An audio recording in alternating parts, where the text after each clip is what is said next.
First Kannada ನೋಡ್ತಾ ಇರೋರಿಗೆಲ್ಲ ಶರಣುಗಳು.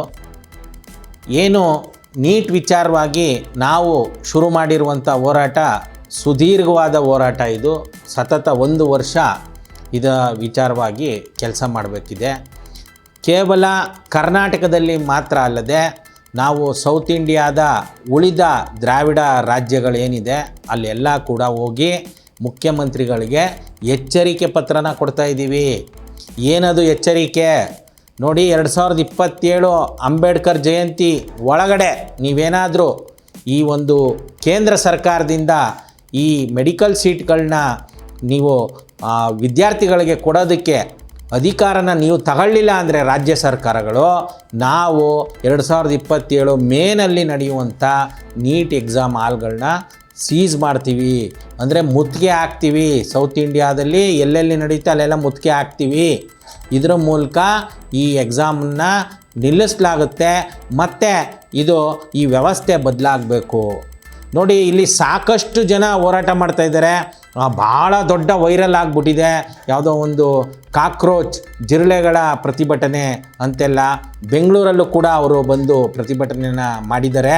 ಅವರು ಬೆಂಗಳೂರಲ್ಲಿ ಬಂದು ಮಾಡುವಾಗ ಬೇರೆ ಬೇರೆ ಭಾಷೆಯಲ್ಲಿ ಪಾಂಪ್ಲೆಟ್ಗಳನ್ನ ಬಿಟ್ಟು ಅದು ಸ್ಥಳೀಯರ ಆಕ್ರೋಶಕ್ಕೆ ಕಾರಣ ಆಗಿತ್ತು. ಅದಾದಮೇಲೆ ಮಳೆಯಲ್ಲೂ ಕೂಡ ಅವರು ಬಂದು ಪ್ರತಿಭಟನೆ ಮಾಡಿದ್ರು ಅಂಥೇಳಿ ಅದಕ್ಕೆ ಯಾರೋ ಈ ಕೆಲವು ಸಿನಿಮಾ ನಟರು ಮತ್ತು ಒಂದಷ್ಟು ದೊಡ್ಡ ದೊಡ್ಡ ಹೆಸರು ಮಾಡಿರುವಂಥವರು ಕೂಡ ಅದಕ್ಕೆ ಬೆಂಬಲ ಕೊಟ್ಟರು ಅಂತ ಕೆಲವು ಪತ್ರಿಕೆಗಳಲ್ಲಿ ಗಮನಿಸಿದೆ. ನೋಡಿ, ಇದೊಂದು ಪ್ರತಿಭಟನೆ ಏನಿದೆ, ಇದರಿಂದ ಈ ಒಂದು ಸಮಸ್ಯೆಗೆ ನಿಜವಾದ ಪರಿಹಾರ ದೊರೆಯಲ್ಲ. ಯಾಕಂತಂದರೆ ಇವರ ಬೇಡಿಕೆ ಏನಿದೆ ಅಂತಂದರೆ, ಇವರ ಬೇಡಿಕೆ ಕೇಂದ್ರ ಸರ್ಕಾರದ ಸಚಿವ ಯಾರಿದ್ದಾರೆ ಅವರ ರಾಜೀನಾಮೆನ ಇವರು ಕೇಳ್ತಾ ಇದ್ದಾರೆ. ಯಾರು ಎಜುಕೇಷನ್ ಮಿನಿಸ್ಟರು ರಾಜೀನಾಮೆನ ಇವರು ಕೇಳ್ತಾ ಇದ್ದಾರೆ. ಆಯಿತು, ಅವ್ರು ರಾಜೀನಾಮೆ ಕೊಡ್ತಾರೆ. ರಾಜೀನಾಮೆ ಕೊಟ್ಟ ಮೇಲೆ ಬೇರೆ ಬರುವಂಥವರು ಈ ನೀಟ್ ಎಕ್ಸಾಮನ್ನು, ಈ ವ್ಯವಸ್ಥೆನ ಸರಿಯಾಗಿ ನಡೆಸೋಕ್ಕೆ ಸಾಧ್ಯ ಇದೆಯಾ? ಯಾವುದೇ ಕಾರಣಕ್ಕೂ ಸಾಧ್ಯ ಇಲ್ಲ.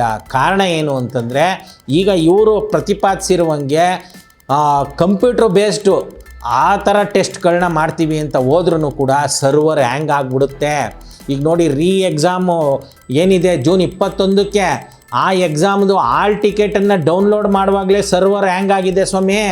ಇನ್ನು ಎಕ್ಸಾಮು ಬರೆಯೋದಕ್ಕೆ ಇವರೇನಾದ್ರೂ ಕಂಪ್ಯೂಟರ್ ಮೂಲಕ, ಅದು ಕೂಡ ಇವರು ನೇರವಾಗಿ ನಡೆಸೋದಕ್ಕಾಗಲ್ಲ. ಯಾವುದೋ ಒಂದು ಕಂಪ್ನಿಗೆ ಕೊಡ್ತಾರೆ, TCS, ಇನ್ಫೋಸಿಸೋ ಇಲ್ಲ HP ಈ ಥರ ಯಾವುದೋ ಸಾಫ್ಟ್ವೇರ್ ಕಂಪ್ನಿಗೆ ಕೊಡ್ತಾರೆ. ಅಲ್ಲಿ ಎಷ್ಟೆಷ್ಟು ಡೀಲಿಂಗ್ಸ್ಗಳು ನಡೀತಾವೋ. ಬಹುತೇಕ ಈ ಸಾಫ್ಟ್ವೇರಲ್ಲಿ ಕೆಲಸ ಮಾಡುವಂಥವ್ರು ಇಂಥವ್ರ ಮಕ್ಕಳನ್ನೇ ಈ 5 ಲಕ್ಷ 4 ಲಕ್ಷ ಕೊಟ್ಟು ಅವರು ಈ ನೀಟ್ ಕೋಚಿಂಗಿಗೆಲ್ಲ ತಯಾರು ಮಾಡಿರ್ತಾರೆ. ಅವರು ಅಲ್ಲಿ ಅದನ್ನು ಅಪ್ಲೋಡ್ ಮಾಡುವಾಗಲೋ ಇಲ್ಲ ಆ ಕೋಡಿಂಗ್ ಮಾಡುವಾಗಲೇ ಕ್ವಶನ್ಗಳನ್ನ ಕದ್ದು ಅವ್ರಿಗೆ ಬೇಕಾದವ್ರಿಗೆ ಕೊಟ್ಟು ಕಳ್ತಾರೆ.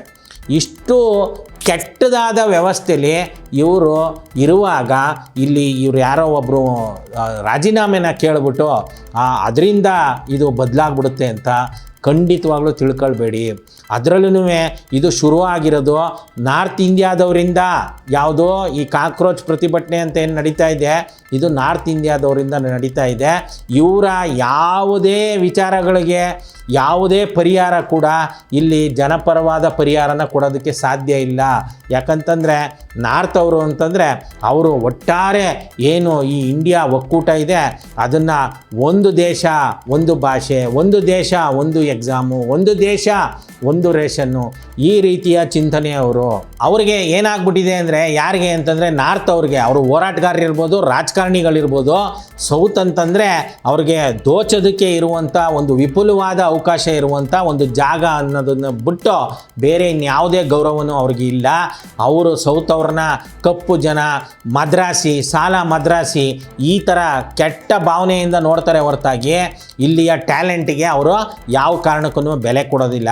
ಇಲ್ಲಿಯ ಹೋರಾಟಗಾರರಿರ್ಬೋದು, ಇಲ್ಲಿಯ ಭಾಷೆ ಇರ್ಬೋದು, ಇಲ್ಲಿಯ ಬೆಳವಣಿಗೆ ಇರ್ಬೋದು, ಅವರು ಬಂದು ಲೂಟ್ ಹೊಡ್ಕೊಂಡು ಅವರು ಇಲ್ಲಿ ಮಜಾ ಮಾಡ್ಕೊಂಡು ನಮ್ಮ ಎಲ್ಲ ಇಕೋಸಿಸ್ಟಮ್ನ ಹಾಳು ಮಾಡ್ತಾರೆ ಹೊರತಾಗಿ ಅವರಿಂದ ಯಾವುದೇ ರೀತಿಯ ಒಳ್ಳೆಯ ಪರಿಹಾರ ಈ ಇಂಡಿಯಾ ಒಕ್ಕೂಟಕ್ಕೆ ಸಿಗೋದಕ್ಕೆ ಸಾಧ್ಯನೇ ಇಲ್ಲ.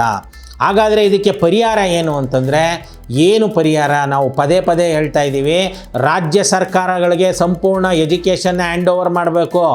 ಏನು ವಿರೋಧ ಪಕ್ಷದ ನಾಯಕರು ಅಂತ ಏನಿದ್ದಾರೆ, ಒಂದು ಪಾರ್ಲಿಮೆಂಟ್ ಅನ್ನೋದೇ ಇರக்கூಡ್ದು, ಒಂದು ಒಕ್ಕೂಟ ವ್ಯವಸ್ಥೆಯಲ್ಲಿ ಕೇಂದ್ರ ಸರ್ಕಾರ ಅನ್ನೋದೇ ಇರಬಾರ್ದು. ಒಕ್ಕೂಟ ವ್ಯವಸ್ಥೆ ಇರಬೇಕಾಗಿರೋದು ಅದು ಕೇವಲ ಒಂದು ಡಿಫೆನ್ಸ್ ವಿಚಾರಕ್ಕೆ ಮಾತ್ರನೇ ಇರಬೇಕು. ಆದರೆ ಯಾರೂ ಕೂಡ ಸರಿಯಾಗಿ ದನಿ ಮಾಡ್ದೇನೆ, ಅದರಲ್ಲೂ ಸೌತ್ ಇಂಡಿಯಾದ ಜನಸಾಮಾನ್ಯರು ಇದೊಂದು ತಿರುಗಿ ಬೀಳದೇನೆ ಈ ಒಂದು ವ್ಯವಸ್ಥೆ ಮುಂದುವರಿತಾ ಇದೆ. ಹಾಗಾಗಿ ಇದು ಸರಿಯಾದ ಪರಿಹಾರ ಅಲ್ಲ. ಯಾರೋ ಒಬ್ಬರನ್ನ ರಾಜೀನಾಮೆ ಕೇಳುವಂಥದ್ದು, ಮತ್ತೆ ಅದು ಕೇಂದ್ರ ಸರ್ಕಾರನೇ ಈ ನೀಟ್ ವ್ಯವಸ್ಥೆ ಮೂಲಕ ಮೆಡಿಕಲ್ ಸೀಟ್ಗಳನ್ನ ಹಂಚುವಂಥದ್ದು ಅದು ಸರಿಯಾದ ಪರಿಹಾರ ಅಲ್ಲವೇ ಅಲ್ಲ. ಹಾಗಾಗಿ ಈ ಒಂದು ಆಕ್ರೋಶದ ಸಂದರ್ಭದಲ್ಲಿ ಯಾರ್ಯಾರೋ ಹೊಸದಾಗಿ ಉಟ್ಕೊಬಿಡ್ತಾರೆ, ಅವರಿಂದ ಸಾಕಷ್ಟು ಜನ ಇರ್ತಾರೆ, ಅದು ಬೆಳಕಿಗೆ ಬರೋದಕ್ಕೆ ಸ್ವಲ್ಪ ಸಮಯ ತಗೊಳುತ್ತೆ. ಆ ಸಮಯ ತಗೊಂಡ ಮೇಲೆ ನೀವು ಪಶ್ಚಾತ್ತಾಪ ಪಡಬೇಡಿ. ನಿಜವಾದ ಪರಿಹಾರ ರಾಜ್ಯ ಸರ್ಕಾರಗಳಿಗೆ ಸಂಪೂರ್ಣ ಎಜುಕೇಷನ್ ಅನ್ನೋದು ಬರಬೇಕು. ಮತ್ತು ರಾಜ್ಯ ಸರ್ಕಾರಕ್ಕೆ ಬಂದಾಗಲೂ ಕೂಡ ಯಾವುದೇ ಎಜುಕೇಷನ್ಗೆ, ಅದು ಬರೀ ಮೆಡಿಕಲ್ ಅಂತಲ್ಲ, ಲಾ ಇರ್ಬೋದು, ಅದು ಇಂಜಿನಿಯರಿಂಗ್ ಇರ್ಬೋದು, ಯಾವುದೇ ಎಜುಕೇಷನ್ಗೂ ಎಂಟ್ರೆನ್ಸ್ ಎಕ್ಸಾಮ್ ಇರಬಾರ್ದು. ಅವರ ಕ್ಲಾಸ್ ಮಾರ್ಕ್ಸ್ ಮೇಲೇ ಆ ಎಂಟ್ರೆನ್ಸ್ಗಳನ್ನ ಕೊಡಬೇಕಿರುತ್ತೆ. ಕಾರಣ ಏನು ಅಂತಂದರೆ, ಎಂಟ್ರೆನ್ಸ್ ಎಕ್ಸಾಮ್ ಅಂತಂದರೆ ಎಜುಕೇಷನ್ಗೆ ಅದೊಂದು ದಂಧೆ. ಈಗ ಉದ್ಯೋಗದ ವಿಚಾರದಲ್ಲಿ ಎಂಟ್ರೆನ್ಸ್ ಎಕ್ಸಾಮ್ಸ್ ಇದೆ, ಆ ದಂಧೆನೇ ನೀವು ಗಮನಿಸ್ಬೋದು. UPSC ಎಕ್ಸಾಮ್ಸ್ಗೆ, KPSC ಎಕ್ಸಾಮ್ಸ್ಗೆ ಎಷ್ಟು ಕೋಚಿಂಗ್ ಸೆಂಟರ್ಗಳನ್ನ ಮಾಡ್ಕೊಂಡು, ಮತ್ತು ಸರ್ಕಾರನೂ ಕೂಡ ಅದಕ್ಕೆ ಫ್ರೀ ಕೋಚಿಂಗ್ ಕೊಡ್ತೀವಿ ಅಂತ ಎಷ್ಟೊಂದು ದುಡ್ಡನ್ನು ಹೊಡಿತಾರೆ.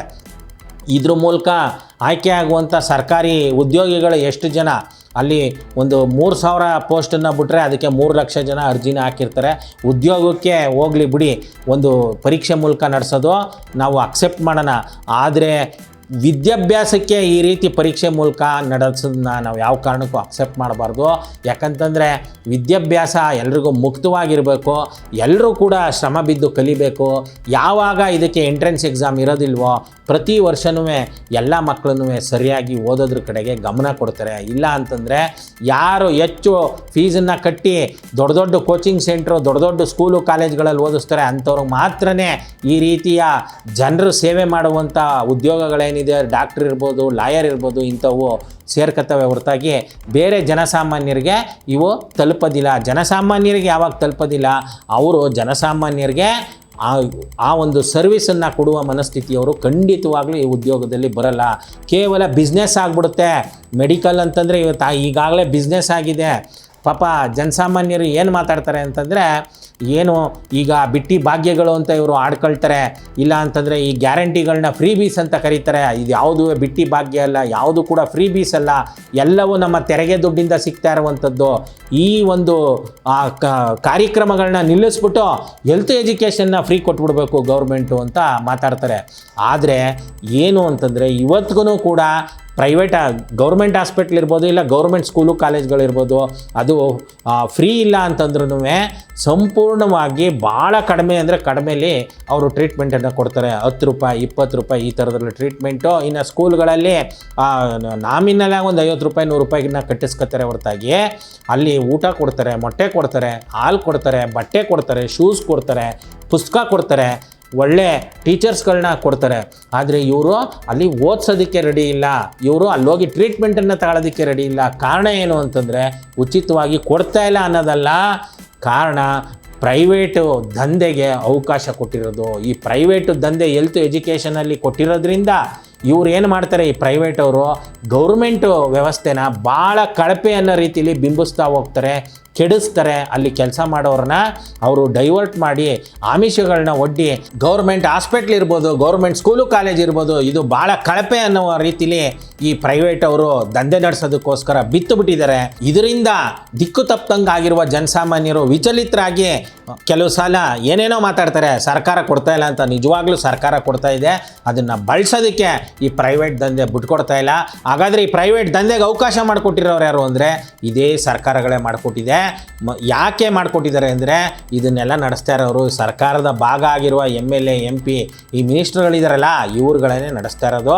ಈ ಬೇನಾಮಿ ಹೆಸರಲ್ಲಿ ಕೆಲವರು ನೇರವಾಗಿ ಅವರ ಹೆಸರಲ್ಲೇ ನಡೆಸ್ತಾ ಇದ್ದಾರೆ. ಇದು ಸ್ಟಾಪ್ ಆಗಬೇಕು. ಅದು ಸ್ಟಾಪ್ ಆಗೋವರೆಗೂ ನಾವು ನಿರಂತರವಾಗಿ ಈ ಹೋರಾಟಗಳನ್ನ ಚಾಲ್ತಿಲಿಡಬೇಕು. ಸುಮ್ಮನೆ ಆಕ್ರೋಶಕ್ಕೆ ಒಂದೆರಡು ಸಲ ಪ್ರತಿಭಟನೆ ಮಾಡಿಬಿಡೋದು, ಯಾರ್ದೋ ರಾಜೀನಾಮೆ ಕೇಳಿಬಿಡೋದು, ಇದರಿಂದ ನಾವು ಯಾವುದೇ ಒಳ್ಳೆಯ ಪರಿಹಾರಗಳನ್ನ ಪಡ್ಕೊಳ್ಳೋದಕ್ಕೆ ಸಾಧ್ಯ ಇಲ್ಲ.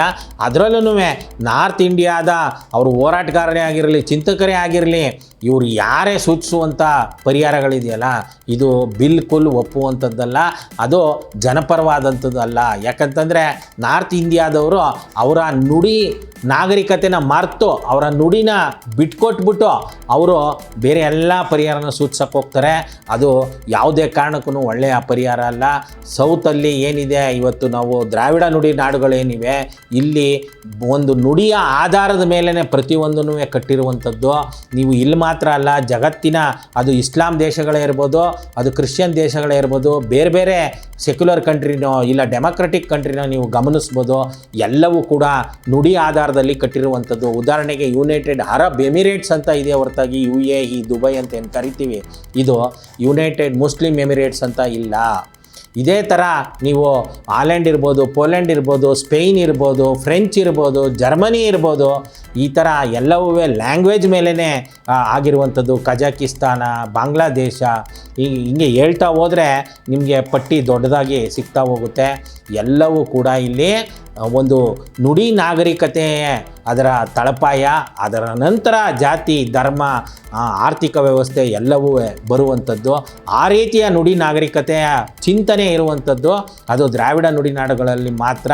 ಹಾಗಾಗಿ ದ್ರಾವಿಡ ನುಡಿನಾಡುಗಳು ಸೂಚಿಸ್ತಾ ಇರುವಂಥ ಪರಿಹಾರ ಈ ನೀಟ್ ವಿಚಾರವಾಗಿ ಏನಿದೆ, ಅದನ್ನು ನಾವು ಪರಿಹಾರ ಅಂತ ಪರಿಗಣಿಸಿ ಹೋರಾಟನ ಮಾಡಬೇಕೆ ಹೊರತಾಗಿ ಈಗ ಇವ್ರು ಯಾರೋ ಕಾಕ್ರೋಚು, ಜಿರ್ಲೆ, ಆತೆ, ಇನ್ಯಾವುದೋ ಇಲಿ, ಬೆಕ್ಕು ಇಂಥವು ನಾರ್ತಿಂದ ಬರುವಂಥದ್ದಕ್ಕೆ ಮನ್ನಣೆ ಕೊಡಬಾರ್ದು. ಈಗ ಇಷ್ಟೊಂದು ಗಬ್ಬೆದ್ದೋಗಿದ್ರೂ ಕೂಡ ಗುಜರಾತಲ್ಲಿ ಎಂಥ ಒಂದು ಮೋಸ ನಡೀತಾ ಇದೆ ಅಂತಂದರೆ, 1.5 ಕೋಟಿ ರೂಪಾಯಿನ ಮತ್ತೆ ಕಲೆಕ್ಟ್ ಮಾಡಿದ್ದಾರೆ. ಏನು ಜೂನ್ 21ಕ್ಕೆ 2026ರಲ್ಲಿ ನೀಟ್ ಟೆಸ್ಟ್ ನಡೆಯುತ್ತೆ, ಅದರಲ್ಲಿ ಬರುವಂಥ ಕ್ವಶನ್ ಪೇಪರ್ನ ನಾವು ನಿಮಗೆ ಕೊಡ್ತೀವಿ ಅಂತ ಮೋಸ ಮಾಡಿ 1.5 ಕೋಟಿನ ದಂಧೆ ನಡೆಸಿದ್ದಾರೆ. ತಿರ್ಗಾ 1 ಕೋಟಿ ರೂಪಾಯಿ ದಂಧೆ, ಇನ್ನೊಂದು ರೀತಿಯ ದಂಧೆ ಯಾವ ಥರ ಅಂತಂದರೆ, ನಿಮಗೆ ಯಾವ ಎಕ್ಸಾಮ್ ಹಾಲ್ ಬೇಕು ಆ ಎಕ್ಸಾಮ್ ಹಾಲ್ನ ಕೊಡಿಸೋದಕ್ಕೆ ನೀವು ನಮಗೆ 50 ಲಕ್ಷ ಕೊಡಬೇಕು, 70 ಲಕ್ಷ ಕೊಡಬೇಕು, ಆವಾಗ ನಿಮಗೆ ಆ ಎಕ್ಸಾಮ್ ಹಾಲ್ನ ಕೊಡ್ತೀವಿ. ಏನು ಹಂಗಂದರೆ, ಎಕ್ಸಾಮ್ ಹಾಲು ಯಾವುದರಲ್ಲಿ ಕಾಪಿ ಹೊಡೆಯೋದಕ್ಕೆ ಅವಕಾಶ ಇರುತ್ತೆ ಅಂತ ಇವರು ಈಗಾಗಲೇ ಎಲ್ಲ ಫೈಂಡ್ ಔಟ್ ಮಾಡಿಟ್ಟಿದ್ದಾರೆ. ಇಲ್ಲ ಅಲ್ಲಿ ಅಡ್ಜಸ್ಟ್ ಮಾಡಿರ್ತಾರೆ ಅಲ್ಲಿ ಕೆಲಸ ಮಾಡುವಂಥವ್ರನ್ನ.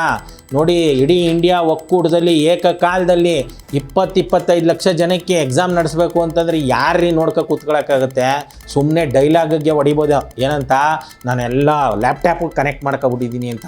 ಅಲ್ಲ, ಟೆಲಿಪ್ರಾಂಪ್ಟರ್ ನೋಡ್ಕೊಂಡೇ ಭಾಷಣ ಮಾಡೋಕ್ಕೆ ಬರೋದಿಲ್ಲ, ಇನ್ನು ಲ್ಯಾಪ್ಟಾಪ್ ಆಪ್ರೇಟ್ ಮಾಡೋಕ್ಕೆ ಬರುತ್ತಾ ಇವ್ರಿಗೆಲ್ಲ?